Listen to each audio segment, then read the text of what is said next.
재판장은 나에게 할 말이 없냐고 물었다.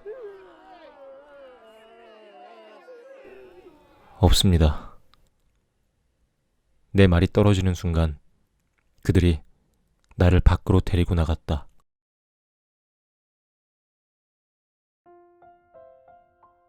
안녕하세요. 책배입니다. 오늘 여러분들께 소개해드릴 책은 알베르 까뮈의 이방인입니다. 출판사는 북로드입니다. 오늘은 사형 선고를 받은 후에 깜빵에 갇힌 메르소가 하는 사색의 내용, 그리고 부속사제와 메르소가 대화하는 장면을 읽어드리려고 합니다. 네, 그럼 좋은 시간 되세요.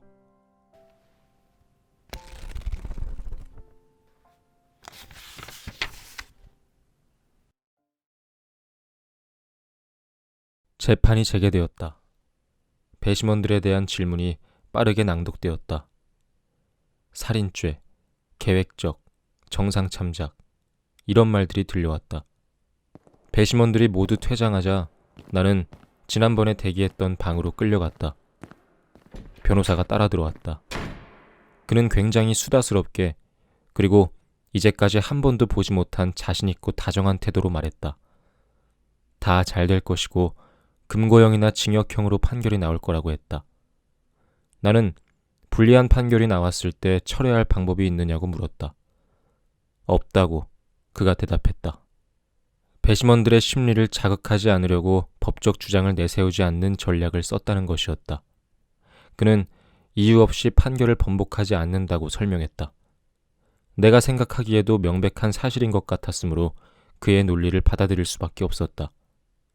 엄밀히 말해 그건 당연했다. 그렇지 않다면 그 많은 서류가 쓸모없게 되는 것이다. 변호사가 말했다.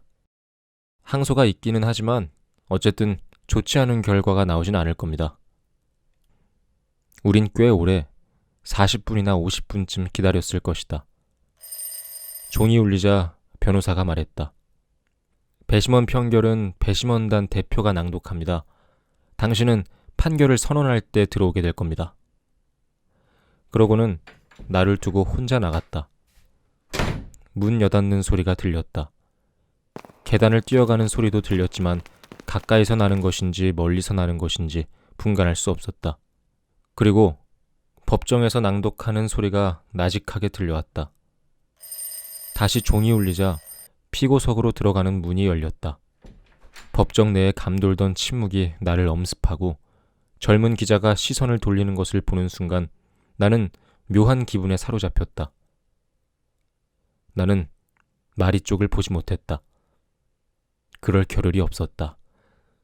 재판장이 야릇한 목소리로 내가 프랑스 국민의 이름으로 공공광장에서 참수형에 처해질 거라고 말했기 때문이다. 그때 나는 그곳에 있는 모든 사람들의 얼굴에 공통적으로 나타난 감정이 어떤 것인지 알 수 있었던 것 같다. 그것은 일종의 배려였다고 확신했다. 교도관들은 상냥하게 나를 대해주었다. 변호사는 내 손목 위에 가만히 자기 손을 올렸다. 내 머릿속은 이미 텅 비어 있었다. 그러나 재판장은 나에게 할 말이 없냐고 물었다. 없습니다. 내 말이 떨어지는 순간 그들이 나를 밖으로 데리고 나갔다. 나는 교도소 부속 사제의 면회를 3번이나 거절했다. 그에게 할 말도 없고 이야기하고 싶지도 않았다. 어차피 곧 만나게 될 것이다. 내 관심은 오직 이 체제에서 벗어나는 것, 피할 수 없는 이 길에서 빠져나갈 탈출구가 있는가 하는 것이었다. 나는 다른 깜빵으로 옮겨졌다. 여기에서는 반드시 누우면 하늘밖에 보이지 않았다. 낮이 밤으로 이어질 때 하늘의 색깔이 퇴색하는 것을 보며 하루하루가 지나갔다. 나는 목덜미를 두 손으로 받치고 누워서 기다렸다. 사형 선고를 받은 사람 중에 이 가차없는 체제에서 벗어난 예가 있었을까? 그러니까 형이 집행되기 전에 자취를 감췄다거나 경찰의 경계선을 뚫고 달아난 예가 있을까? 나는 몇 번이나 스스로에게 물어보았는지 모른다. 그럴 때마다 사형 집행에 관한 이야기에 관심이 없었던 것을 후회했다. 그런 것을 관심 있게 봤어야 했다. 무슨 일이 닥칠지 모르니 말이다. 다른 사람들도 그렇겠지만 나 역시 신문 기사를 읽은 적이 있다. 그러나 이 주제를 다룬 책이 분명히 있을 텐데 나는 호기심을 가지고 그것을 읽은 적이 없다. 그런 책 중에 탈출에 관한 것도 있었을 것이다. 그랬다면 적어도 한 번쯤은 톱니바퀴가 머저 피할 수 없는 추락으로부터 우연과 행운을 얻은 예가 있음을 알 수 있었을 것이다. 단 한 번이라도. 어떤 면에서 나는 그것만으로도 충분했을 것이다. 나머지는 내 마음으로 충당할 수 있으니까. 신문은 흔히 이 사회에 빚을 졌다고 들먹인다. 말하자면 그것을 갚아야 한다는 것이다. 그러나 그러한 말들은 조금도 상상력을 자극하지 못한다. 나에게 중요한 것은 탈출의 가능성, 무자비한 의식 절차를 뛰어넘는 것, 무한한 희망을 줄 것 같은 미친 듯한 질주였다. 물론 그 희망이라는 것도 기껏해야 달려가다가 길모퉁이에서 날아오는 총탄에 맞아 쓰러지는 것이리라. 그러나 아무리 생각해봐도 그런 호사를 안겨줄 만한 것이라고는 전혀 없었다. 모두 나에게 그것을 금지할 것이고 오직 이 체제 속에 갇혀버리는 것이다. 비록 내가 선택하기는 했지만 나는 근거 없는 확정을 받아들일 수 없었다. 왜냐하면 그 확정을 끌어낸 판결과 그 판결이 언도된 순간부터 냉철한 진행 과정 사이에는 어이없는 불균형이 존재하기 때문이었다. 오후 5시가 아닌 오후 8시에 판결문이 낭독되었다는 사실, 전혀 다른 판결이 나올 수도 있었다는 사실, 그것이 속옷을 갈아입는 인간들이 내린 판결이었다는 사실, 그것이 프랑스 국민이라는 극히 불분명한 이름으로 언도되었다는 사실, 이 모든 것으로 인해 나는 판결의 준엄성이 사라진다고 생각했다. 그러나 판결이 선고되는 순간부터 그것은 내가 몸뚱이를 비벼대고 있는 이 깜빵 벽처럼 확실하고 준엄한 사실이 되었다는 것을 인정하지 않을 수 없었다. 그럴 때 난 엄마가 들려준 아버지 이야기를 떠올렸다. 난 아버지의 얼굴을 모른다. 내가 이 남자에 대해 확실하게 알고 있는 것은 어쩌면 그때 엄마한테 들은 이야기가 전부일 것이다. 어느 날 아버지는 살인범의 사형 집행을 구경하러 갔다. 아버지는 그 생각만 해도 마음이 아팠다. 하지만 결국 아버지는 그것을 보러 갔고 돌아와서 아침에 먹은 것을 토했다는 것이다. 그 얘기를 들었을 때 나는 그런 아버지가 역겹다는 생각이 들었다. 하지만 지금은 이해한다. 그건 지극히 당연한 것이었다. 세상에 그보다 더 중요하고 사람의 관심을 끄는 일이 없다는 것을 나는 왜 알지 못했을까? 내가 감옥에서 풀려나게 된다면 모든 사형 집행을 하나도 빠짐없이 보러 갈 것이다. 하지만 그런 가능성을 생각해 본 건 잘못이었다.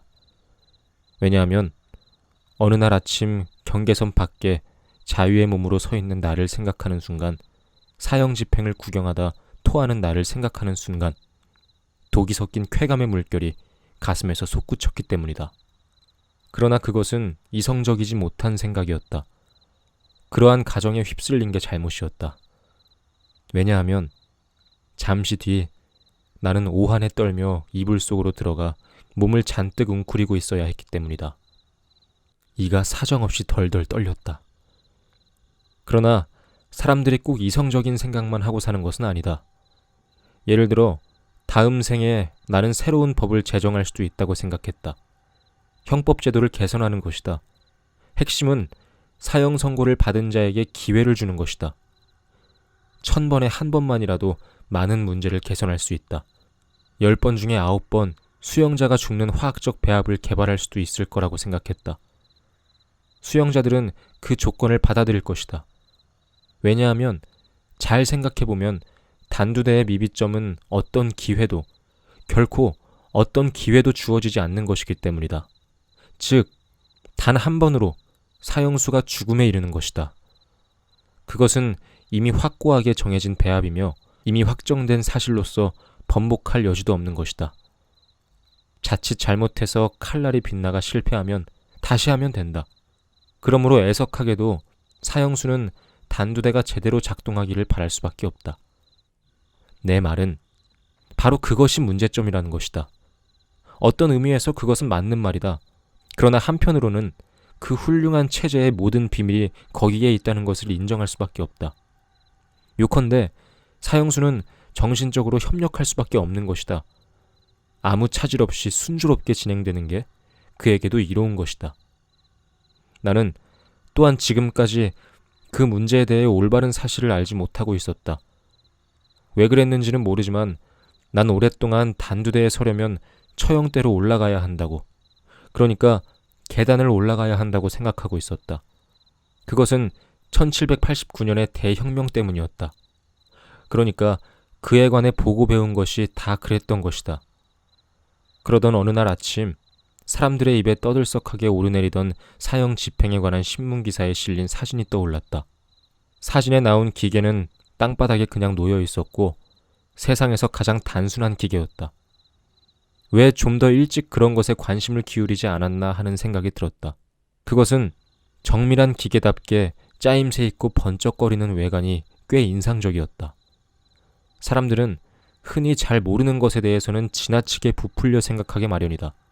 그러나 실제로는 모든 것이 지극히 간단하다는 것을 인정하지 않을 수 없다. 기계는 그쪽으로 걸어가는 사람의 키높이로 설계되어 있다. 마치 누군가를 맞이하러 나가듯 걸어가다가 기계와 맞닥뜨리게 된다. 게다가 그것은 참으로 슬픈 노릇이다.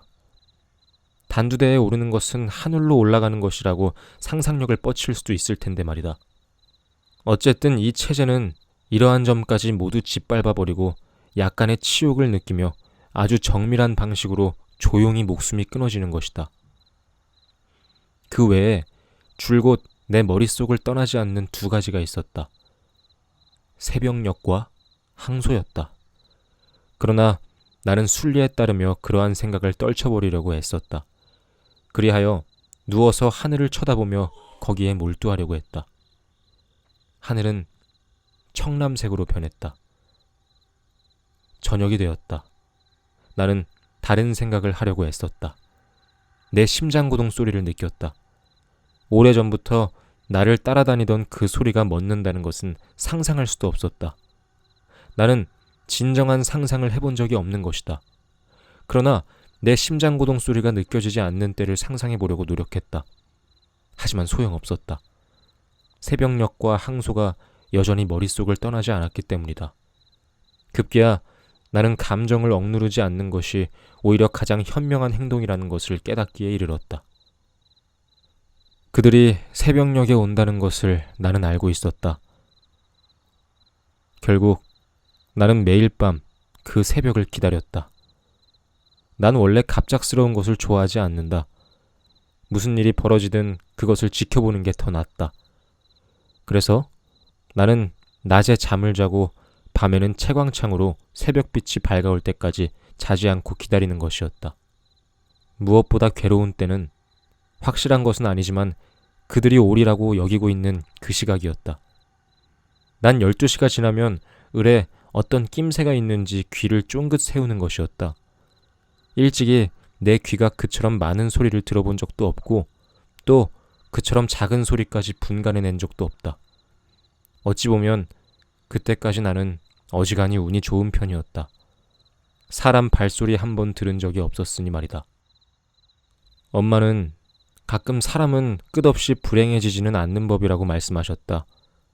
하늘이 밝아오고 내 깜방에 새로운 아침이 찾아오면 난 엄마의 말씀이 옳다는 생각을 했다. 왜냐하면 실제로 발소리를 들을 수도 있었을 것이고 그랬다면 내 심장은 터져버렸을 수도 있었을 것이기 때문이다. 난 어렴풋이 신발 끄는 듯한 소리만 나도 문 앞으로 달려가 얼빠진 사람처럼 널빤지에 귀를 갖다 댔다. 그러다 개가 헐떡이는 것 같은 내 숨소리를 듣고 소름이 끼치긴 했지만 어쨌든 내 심장은 터져나가지 않고 또다시 24시간을 얻게 되는 것이었다. 낮에는 줄곧 항소 생각만 했다. 난 이 생각을 통해 최상의 결론을 끌어냈다고 할 수 있다. 나는 그 효과를 세세하게 헤아려 보고 나서 최상의 결론을 얻은 것이었다. 나는 끊임없이 최악의 상황까지 생각해 보았는데 그것은 바로 항소 기각이었다. 그래. 그렇게 되면 난 죽는다. 다른 사람보다 빨리 죽는 건 확실하다. 그러나 가치 있는 삶이라는 것도 사실 따지고 보면 별거 아니라는 것은 누구나 알고 있다. 결국 30살에 죽든 70살에 죽든 별 차이 없다는 것을 나도 잘 안다. 어쨌든 그 뒤에는 또 다른 남자들과 여자들이 살아갈 것이고 몇천 년 동안 그럴 것이다. 이보다 더 명백한 사실은 없다. 지금이나 20년 후나 죽는 건 결국 나다.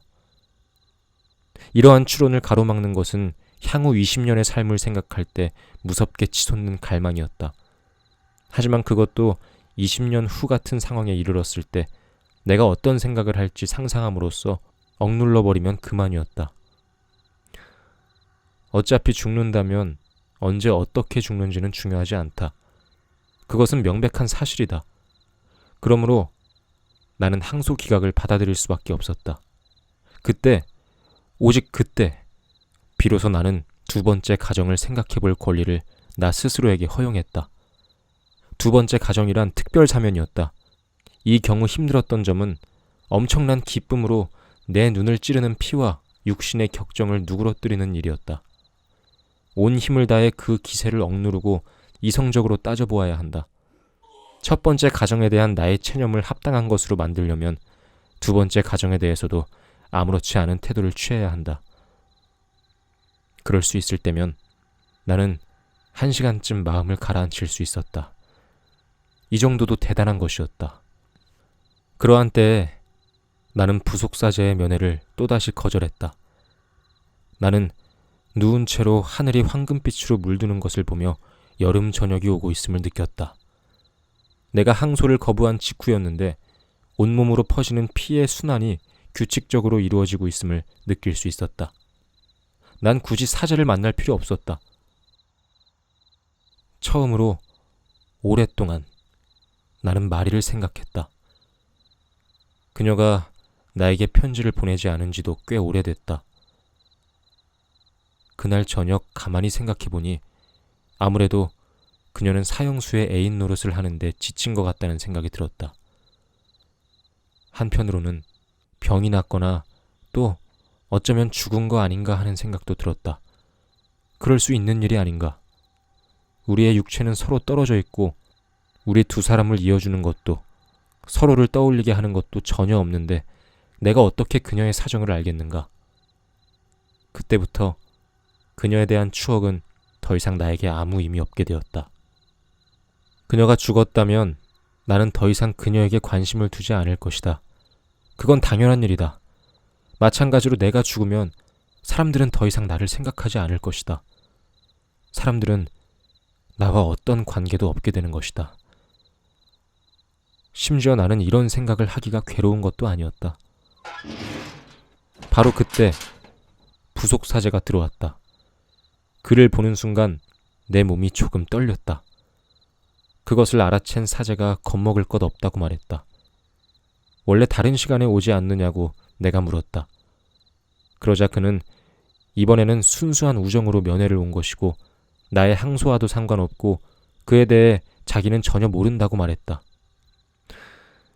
그는 침대 머리맡에 앉아 나에게 가까이 오라고 했지만 나는 거절했다.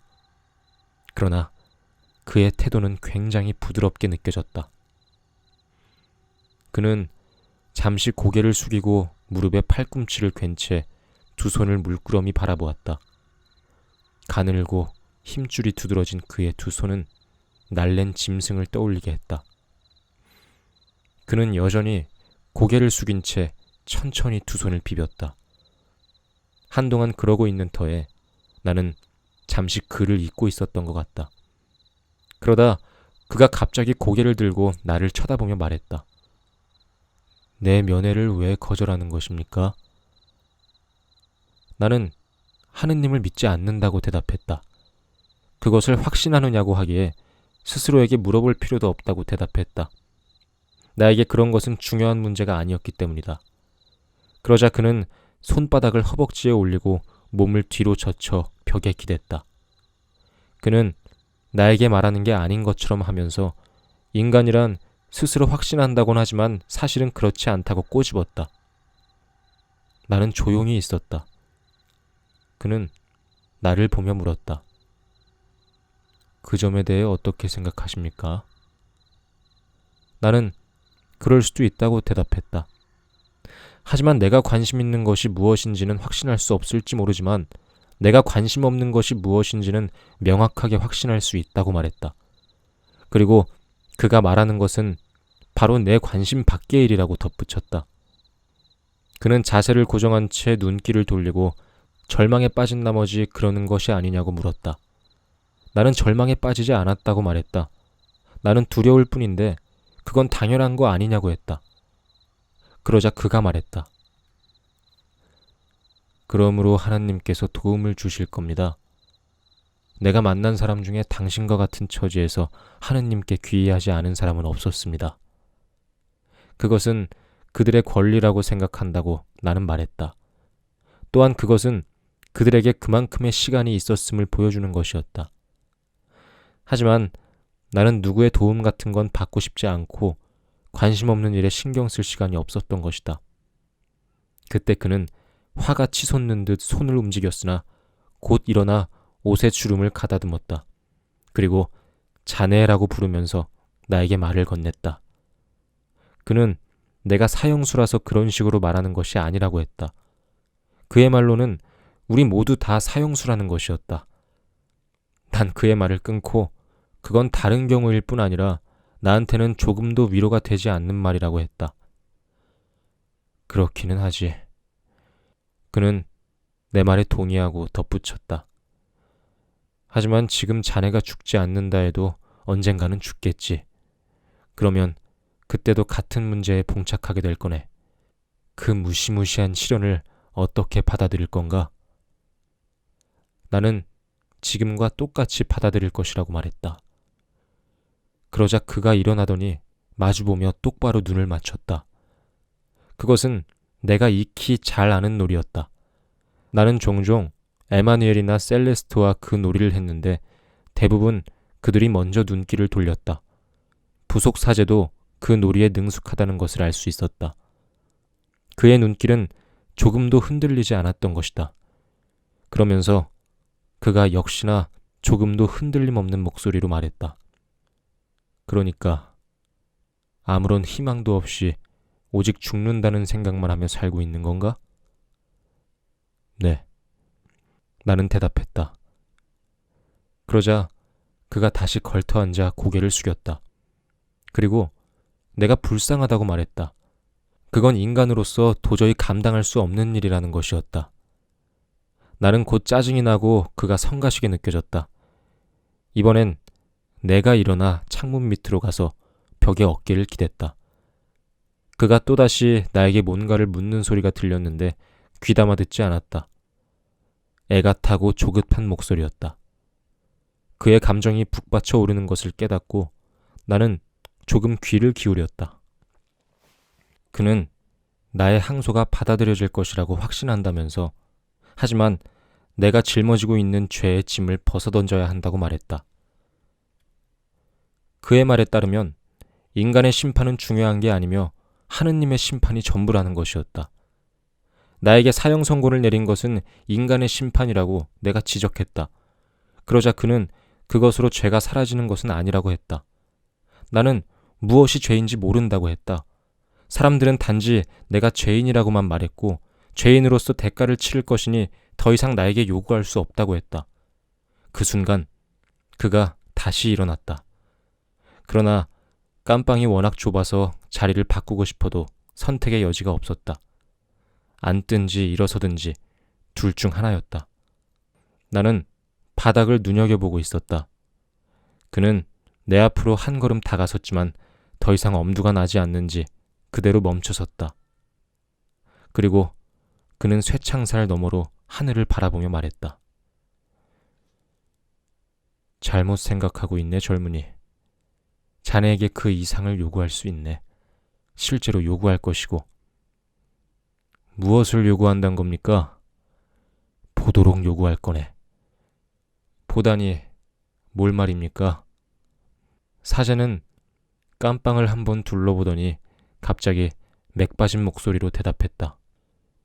이 모든 돌이 고통의 땀을 흘리고 있네. 난 그것을 알고 있네. 난 이것들을 바라보면서 고통을 느끼지 않은 적이 없네. 그러나 나는 자네와 같은 사람들 중에 아무리 참담한 상황에 처한 사람도 이 어두운 돌에서 하느님의 얼굴을 또렷이 보았다는 사실을 알고 있네. 자네가 보도록 요구하는 것은 바로 그 얼굴이네. 나는 조금 기운이 났다. 난 몇 달 전부터 계속 그 벽을 보고 있다고 말했다. 내가 이것보다 더 잘 아는 것도, 이것을 나보다 더 잘 아는 사람도 이 세상에 없었다. 오래전 나는 거기서 얼굴 하나를 찾고자 했다. 그러나 그것은 태양빛과 정욕의 불꽃이 이글거리는 얼굴이었다. 바로 마리의 얼굴이었다. 나는 그것을 찾고자 했으나 그러지 못했다. 이제는 그것도 다 지난 일이 되었다. 아무튼 나는 땀 흘리는 돌에 무언가 나타나는 것을 본 적이 없었다. 사제는 슬픈 표정으로 나를 보았다. 벽에 등을 바짝 기대고 있었기 때문에 내 이마 위로 햇빛이 비쳤다. 그가 몇 마디 했으나 나는 듣지 못했다. 그러고는 빠른 말투로 한번 안아봐도 되겠냐고 물었다. 나는 아니요 라고 대답했다. 그는 돌아서서 벽으로 다가가더니 손으로 천천히 쓸면서 나지막이 말했다. 자네는 그렇게도 이 땅을 사랑하나? 난 대답하지 않았다. 그는 꽤 오래 돌아서 있었다. 그가 깜빵에 갇히 있는 것 자체가 나는 거슬리고 참을 수 없었다. 혼자 있고 싶으니 그만 나가주면 좋겠다고 말하려는데 갑자기 그가 뒤돌아서서 큰 소리로 외쳤다. 나는 자네 말을 도무지 믿지 못하겠네. 자네도 분명 다른 삶을 원한 적이 있을 것이네. 난 물론 그렇다고 대답했다. 하지만 부자가 된다든지 수영을 더 잘한다든지 입술이 좀 더 잘생겼으면 하는 것과 다를 바 없는 것이라고 덧붙였다. 아무래도 상관없는 것이었다. 그런데 그가 내 말을 가로채며 내가 상상하는 다른 삶이라는 게 어떤 것인지 물었다. 나는 지금의 삶을 회상할 수 있는 삶이요! 라고 소리치고는 이제 그만하고 싶다고 말했다. 그는 또다시 하느님 얘기를 하려고 했다. 그러나 나는 그에게 다가서면서 마지막으로 한 번 더 나한테는 시간이 별로 없고 하느님으로 그것을 허비하고 싶지 않다고 말하려고 했다. 그는 화제를 돌리려고 왜 자기를 몽페르라고 부르지 않고 무슈라고 부르냐고 물었다. 나는 화가 치밀어 당신은 내 아버지도 아니고 다른 사람들과 한통속이라고 대답했다. 그러자 그가 내 어깨에 손을 얹고 말했다. 아니 내 젊은이, 나는 자네 편이야. 다만 자네 마음이 어두워서 그것을 보지 못하는 것뿐이네. 자네를 위해 기도하겠네. 왜인지는 알 수 없으나 어쨌든 그때 내 감정이 폭발하고 말았다. 나는 악을 쓰듯이 그에게 욕을 퍼부었고 기도 따위 집어치우라고 소리쳤다. 나는 그의 사제복을 움켜잡았다. 그리고 흐열과 분노가 뒤섞인 울부짖음으로 마음속에 있는 것을 고스란히 그에게 퍼부었다. 그는 확신에 사로잡혀 있다. 그렇지 않나? 그러나 그의 확신이란 여자의 머리털 한 올의 가치도 없다. 그는 죽은 사람처럼 살고 있으니 살아있다고 확신할 수도 없다. 반면 나는 보기에는 아무것도 없는 것 같지만 나 자신과 모든 것에 대한 확신을 가지고 있다. 그보다 더 강한 확신을, 내 삶과 곧 다가올 죽음에 대한 확신. 그래, 나에게는 그것뿐이었다. 하지만 나는 이 사실을 꽉 붙들고 있다. 그것이 나를 붙들고 놓지 않는 것과 마찬가지로. 나는 지금도 정당하며 언제나 정당하다. 난 이런 삶을 살았지만 다른 삶을 살 수도 있었을 것이다. 난 이런 것을 하고 저런 것을 하지 않았다. 어떤 일은 하고 다른 일은 하지 않았다. 그래서 어떻다는 것인가? 나는 마치 나 자신을 정당화하기 위해 지금까지 이 순간만을, 이 이른 새벽을 기다려온 것 같다. 아무것도 중요하지 않다. 그 이유가 무엇인지 나도 잘 알고 그도 잘 안다.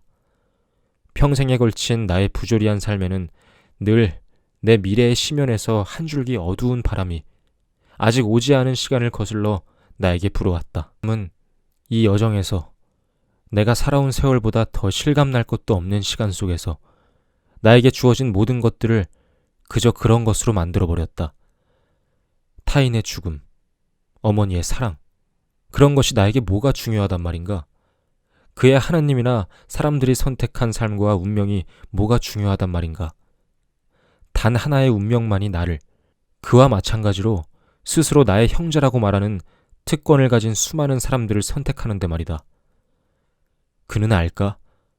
누구나 특권을 가지고 있다는 것을. 이 세상에 특권을 가지지 않는 사람은 없다는 것을. 다른 사람들 또한 언젠가는 선고를 받을 것이다. 그도 마찬가지로 선고받을 것이다. 그가 살인범으로 기소되어 자기 어머니의 장례식 때 눈물을 흘리지 않았다는 이유로 사형에 처해진다고 해서 그게 뭐가 중요하다는 말인가? 살라마노의 개나 그의 아내나 가치는 다를 바 없다. 자동인형 같은 키 작은 여자는 마송의 아내인 파리 여자나 내가 결혼해주기를 바라던 마리처럼 다 같은 죄인이다. 레몽이 그보다 훨씬 더 나은 셀레스트와 마찬가지로 내 친구라는 게 대수인가? 오늘 마리가 또 다른 메르소에게 입술을 빼앗긴들 그게 뭐 어떤가? 그러므로 그는 알까? 이 사형수는 내 미래의 심연으로부터. 그렇게 악을 써대자 나는 숨이 막히는 것 같았다. 어느새 간수들이 달려와 내 손에서 사제를 떼어냈다. 사제는 나를 으르는 간수들을 누그러뜨리고 꽤 오랫동안 말없이 나를 바라보았다. 그의 눈에 눈물이 그렁그렁했다. 그리고 마침내 그는 돌아서더니 내 눈앞에서 사라졌다. 그가 나가고 나는 마음의 안정을 되찾았다. 맥이 빠진 나머지 나는 침대에 쓰러지듯 누웠다. 그대로 잠이 든 것 같았다. 눈을 떴을 때 얼굴 위로 별이 보였던 것이다. 자연의 소리가 내 귀에까지 들렸다. 밤의 냄새, 땅의 냄새, 소금 냄새를 맡자 관자놀이가 시원했다. 잠든 여름밤의 놀라운 평화로움이 내 몸속으로 밀물처럼 밀려들었다. 그 깊은 밤의 경계선에서 사이렌이 울렸다. 이제는 영영 나에게 아무 의미 없는 세계로 떠나는 것을 알리는 소리였다.